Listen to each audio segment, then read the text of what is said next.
Hello and welcome to Sarcastic Reviews.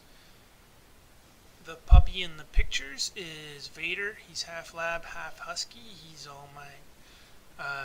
We're just starting to put up content. If you want to see more, you can go to www.sarcasticreviews.com. We're just starting, so there are some bumps in the road, but we'll get them figured out and hopefully get some more quality reviews and videos.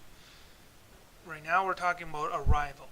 It was released November 11th, 2016, starring Amy Adams, Jeremy Renner, and Forest Whitaker.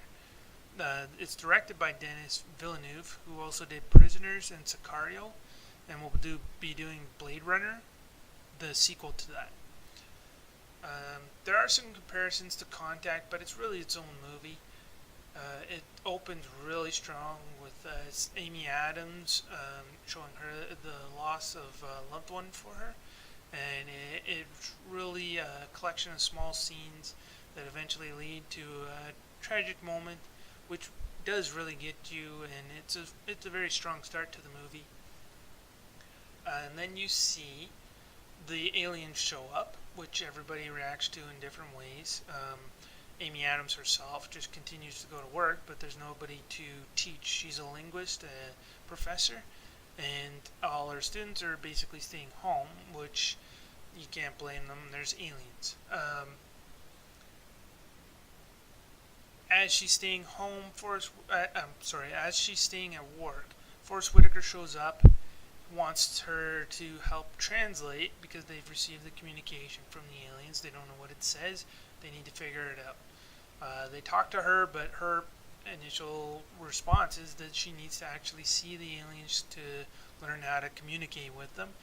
And as a government agent, Forest Whitaker is against that. He thinks that she's basically trying to trick him into letting her talk to the aliens.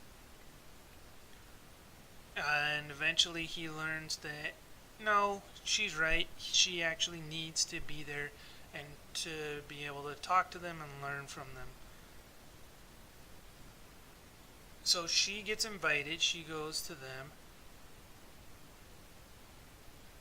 She goes with the army to the alien ships.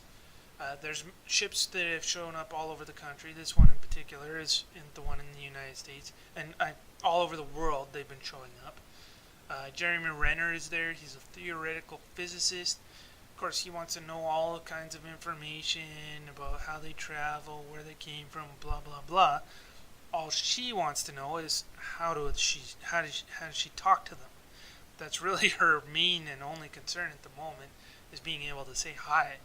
But everybody else wants all these complicated questions answered, and she actually gives a very a unique way of putting things that doesn't sound, it's not dumbed down, but it's something that other people can understand, and how she explains that she needs to learn how they communicate different words, how they understand questions, do they even understand questions, things like that, before she can get into complicated question and answer periods where she's trying to figure out where they're from, what they're doing, why they're here.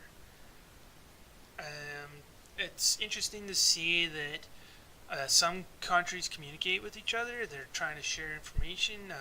Not everything's about Amy Adams figuring stuff out. She does learn from other countries. They learn from her. Some countries don't cooperate, of course. There's paranoia. Some people want to, at some point they figure out that the aliens might have a weapon, and countries get selfish. They want the weapon first. They want to be able to have that power.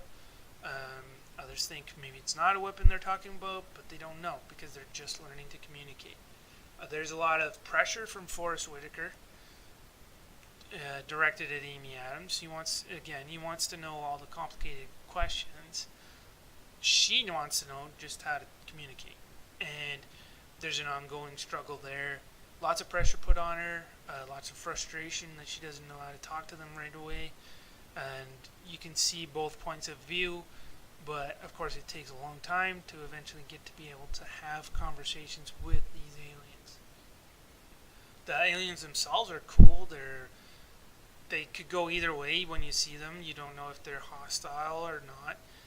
Same with the ship design. It's just a very generic looking, almost half oval, and but it's very cool when they go inside and you can see how they've blocked off. The aliens have blocked off themselves from the humans, but they're very open about communicating. They let the humans in, once a day to try and communicate, and they constantly do try to communicate.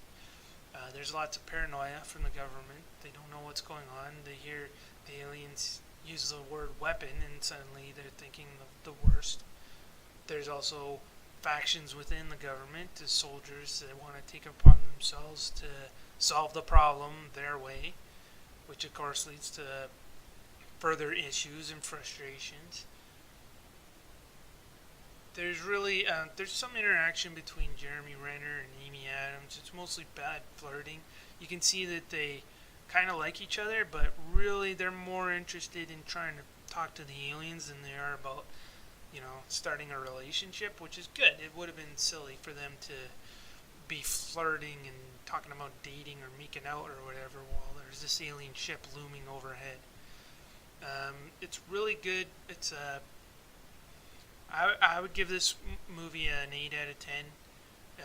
There's great acting. It's a slow burn. You get the aliens themselves, the ship design, the special effects. There's not a lot of them, but what there are very good. It's exactly the way you would think the world would react in that kind of situation, and it's not a surprise of how it ends up.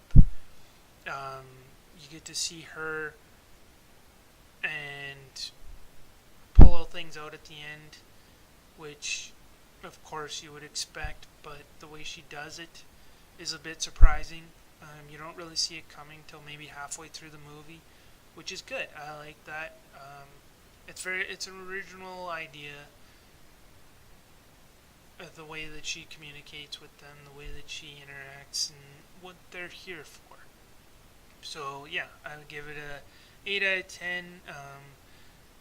Today is February 12th, 2017. The movie itself is going to be coming out on Blu-ray.